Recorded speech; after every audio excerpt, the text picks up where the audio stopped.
Mahigit 8.8 million pesos na halaga ng umano'y shabu ang nasabat sa isinagawang bypass operation sa Panglao, Bohol. Arestado ang dalawang suspect sa barangay Libaong.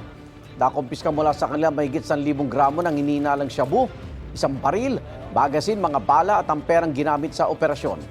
Maharap sa reklamong paglabag sa Comprehensive Dangerous Drugs Act ang mga suspect. Wala silang pahayag. Nasa 40.8 million pesos na halaga ng shabu naman ang nasabat ng Bureau of Customs sa Ninoy Aquino International Airport Terminal 3 sa Pasay matapos dumaan sa x-ray screening ng carry-on baggage na isang pasahero. Isinailalim ito sa physical inspection. Sa tulong ng K9 at pagsusuri, kinumpirma ng mga otoridad na may shabu na nakasilid sa improvised na librong gawa sa kahoy at nakabalot sa plastic at carbon paper. Nasa 6,000 gramo ito. Itinurn over na sa Philippine Drug Enforcement Agency ang nasabat na droga at ang inarestong pasahero. Wala siyang pahayag. Patuloy pa ang investigasyon.